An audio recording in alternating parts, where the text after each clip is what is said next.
était pétiniste, haïssait De Gaulle, et donc on avait toute une organisation vichiste qui restait à Alger.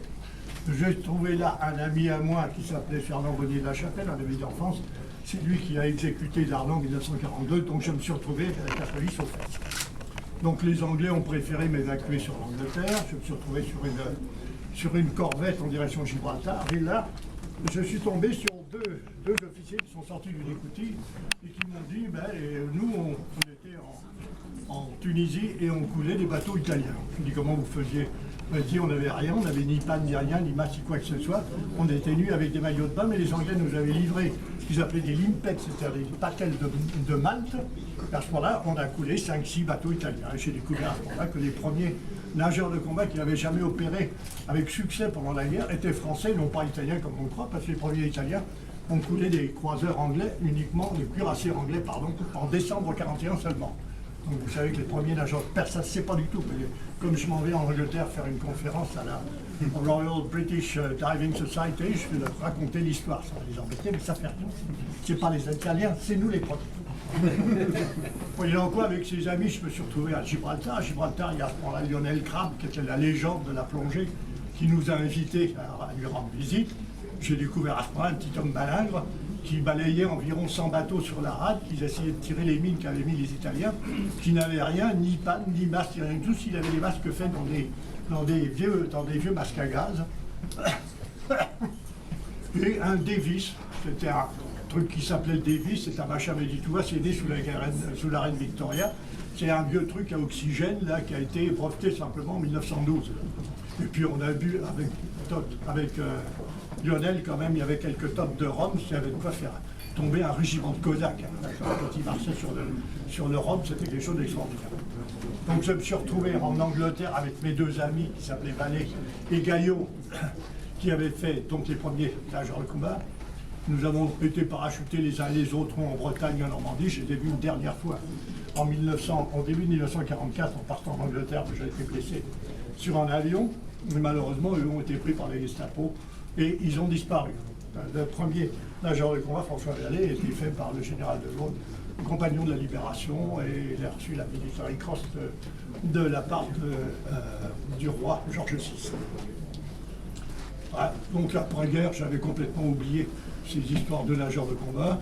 Et je me suis retrouvé après différentes missions, un tour d'ailleurs en Extrême-Orient, qui m'a valu, comme je suis passé à Tokyo, en disant quand je suis arrivé en Extrême-Orient, l'empereur a mis immédiatement les armes. Il a remis les armes par terre, il a demandé la paix. Ça a fait rigoler les Japonais, ils m'ont fait une manga de 14 pages d'ailleurs. J'avais oublié de dire que j'étais tombé au moment où il y avait 2 bombes atomiques qui tombaient aussi. Mais bien sûr, je ne l'aurais pas dit parce qu'il n'a pas le savoir. Donc je me suis retrouvé dans les services secrets britanniques pendant certaines années, dans les services secrets français. Et un jour, je me trouvais dans le service secret français. Il y avait un ministre à qui j'ai dit, tiens, c'est drôle, nous n'avons pas de nageurs de combat, nous les Français. Il m'a dit, mon vieux, s'ils n'ont pas de nageurs de combat, mais qu'à en faire. Donc je suis parti en Angleterre, j'ai suivi des cours de nageurs de combat et j'ai fondé cette école de nageurs de combat et des nageurs de combat français avec Claude Riffaut et un lieutenant qui s'appelait Jacques Potage. Et puis on s'est trouvé avec pas plus de choses que crabe, on avait quand même des palmes, on avait quand même des masques, on avait rien du tout. Et j'ai dit, on n'a pas de montre. À ce moment-là, donc, on a dit, bah, faut en faire une.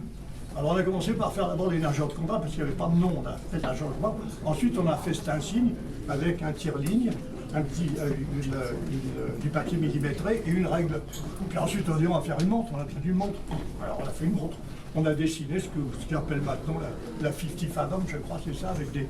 Moi je veux ici, moi je voudrais un triangle ici, que tu veux toi. Moi je veux des barrettes là, moi je veux des chiffres ici, je veux payer une lunette qui tourne comme ça, il faut que ça soit étanche, etc.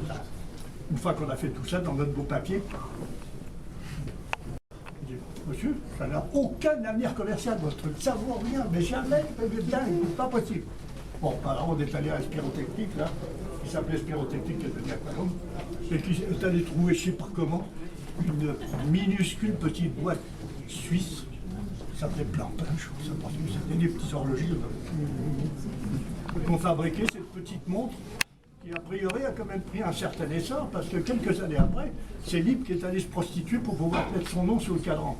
Après cette glorieuse intervention de Lipp, bien sûr, ils ont fait faillite. Ils ne m'ont pas écouté. C'était ridicule. Voilà ce que c'était que la 50 Fathom. Donc, à la suite de ça, elle a pris des sorts que vous connaissez. Alors on me dit que j'en suis le père, je veux bien savoir. Nous n'avons dessiné que le boîtier, après tout, le cadran, mais nous n'avons pas dessiné les mécanismes. On a quand même laissé les petits Suisses le faire. Ce qu'il y a d'extraordinaire, c'est que je pense que cette rencontre avec Crabbe, qu'on appelait Buster, avec François Vallée et Gaillot plus tard, je ne sais pas s'il y a une espèce de divination possible, que 10 ans après, je me sois mis à dessiner une montre, et qu'ensuite, assez curieusement, on associe les Suisses, parce que vous savez, les nageurs de combat, c'est vraiment des voyous qui se battent sous l'eau, qui mettent des bottes, tout ça. C'est des gens indécents. Et là-dedans, on a associé par cette 50 Fathom des petits Suisses qui sont purs, qui ne s'occupent que d'une chose, c'est de gagner de l'or, de faire des fromages à trous, et tout d'un coup sont associés à cette espèce d'enchance qui s'appelle les nageurs de combat. C'est merveilleux parce qu'ils sont pacifistes, c'est extraordinaire.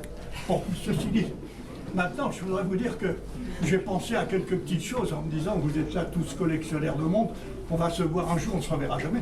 Je me demandais si on pourrait pas peut-être fonder un club. À Londres, pendant la guerre en 1943, j'ai trouvé un truc extraordinaire, c'était le Bugatti Club. Il y avait des gens qui avaient des Bugatti, des collectionneurs de grandes Bugatti, etc. Il y avait un club merveilleux, très british. On me demande si on ne pourrait pas faire un club où on se rencontrait une fois de temps en temps, une fois par an, une fois par l'autre. Au besoin, j'organiserai le premier déjeuner ou dîner, si vous voulez.